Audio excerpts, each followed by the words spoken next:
आप देख रहे हैं राजवंश कहानियां, शौर्य और इतिहास की गाथाएं। गढ़ी पड़ावली मुरैना किला की विस्तृत कथा। मित्रों, आज हम आपको लेकर चलते हैं मध्य प्रदेश के मुरैना जिले में। यह वही इलाका है जो कभी चंबल घाटी के नाम से मशहूर था।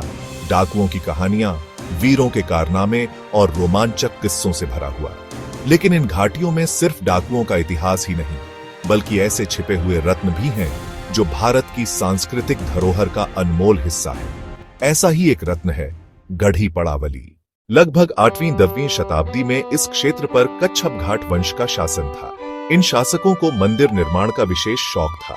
उन्होंने ग्वालियर, मुरैना और उसके आसपास अनेकों देवालयों का निर्माण कराया। गढ़ी पड़ावली का मंदिर भी इन्हीं की देन माना जाता है। यह मंदिर भगवान महादेव को समर्पित था। मंदिर का आकार विशाल था और इसकी शैली देखने पर लगता था कि यहाँ कला और भक्ति का अद्भुत संगम हुआ है।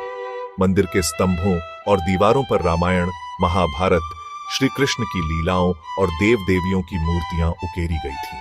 इतनी नक्काशी कि आज भी विद्वान इसे खजुराहो का छोटा भाई कहते हैं। मंदिर में जब कोई भक्त प्रवेश करता था तो सबसे पहले विशाल मुख मंडप आता था। इसके चारों ओर नक्काशीदार स्तंभ खड़े थे। कहीं अर्जुन को गीता उपदेश देते श्री कृष्ण, कहीं सीता स्वयंवर का दृश्य, कहीं नटराज रूप में शिव, तो कहीं गणेश जी और पार्वती माता की झलक। इन चित्रों और मूर्तियों को देखकर भक्त मंत्रमुग्ध हो जाते थे।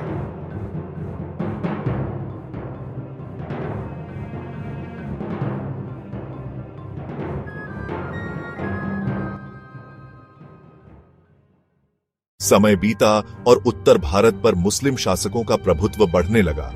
मंदिरों को ध्वस्त करने की परंपरा यहां भी पहुंची। गढ़ी पड़ावली का गर्भगृह तोड़ा गया, मूर्तियां खंडित हुईं, कई हिस्से गिरा दिए गए। लेकिन आश्चर्य की बात है कि मंडप और स्तंभ अब भी खड़े रहे। गांव वाले कहते हैं कि इस मंदिर की रक्षा स्वयं महादेव करते थे, इसीलिए यह स्थान पूरी तरह नष्ट नहीं हुआ। आगे चलकर इस क्षेत्र पर जाट शासकों का प्रभाव हुआ। उन्होंने देखा कि यहां एक भव्य मंदिर के अवशेष खड़े हैं। उन्होंने इस मंदिर के चारों ओर किलेबंदी गढ़ कर दी। इस गढ़ में सैनिक ठहराए गए और यहां से आसपास के इलाकों पर नजर रखी जाती थी। इसीलिए इसका नाम पड़ा गढ़ी पड़ावली। पड़ावली शब्द आया पड़ाव से, क्योंकि यहां सेनाओं और यात्रियों का पड़ाव होता था। गढ़ी पड़ावली सिर्फ इतिहास का स्मारक नहीं, बल्कि लोक मान्यता और रहस्यों से भरा स्थान भी है। कहा जाता है कि रात को यहां दीपक अपने आप जल उठते थे। लोग मानते थे कि यहां देवी का वास है और उनकी शक्ति आज भी सक्रिय है। कई ग्रामीण आज भी मानते हैं कि यहाँ की मिट्टी बीमारियों को ठीक कर देती है। कुछ लोग तो यह भी कहते हैं कि डाकुओं के समय में जब चंबल क्षेत्र में भय का साम्राज्य था, तब भी इस गढ़ी के आसपास डाकू कदम रखने से डरते थे।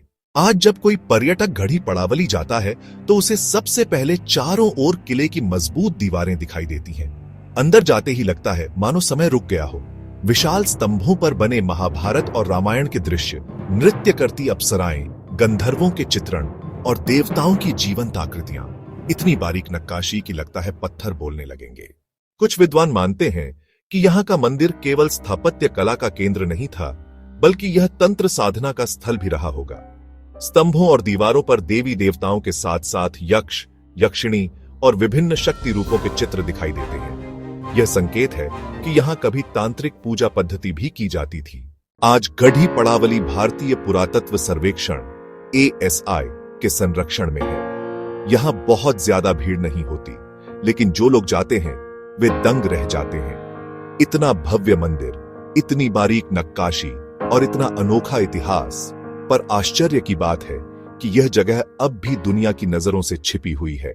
गढ़ी पड़ावली हमें यह सिखाती है कि समय चाहे कितना भी बदल जाए, आक्रमणकारी आए या शासक बदल जाएं, लेकिन कला और आस्था की शक्ति कभी पूरी तरह नष्ट नहीं होती। यह किला हमें बताता है कि भारत की मिट्टी में कितनी अनकही कहानियां छिपी हैं। यहां आकर लगता है जैसे इतिहास की आवाजें अब भी गूंज रही हों। अगर कहानी अच्छी लगी तो लाइक और सब्सक्राइब करें। जुड़े राजवंश कहानियों के साथ।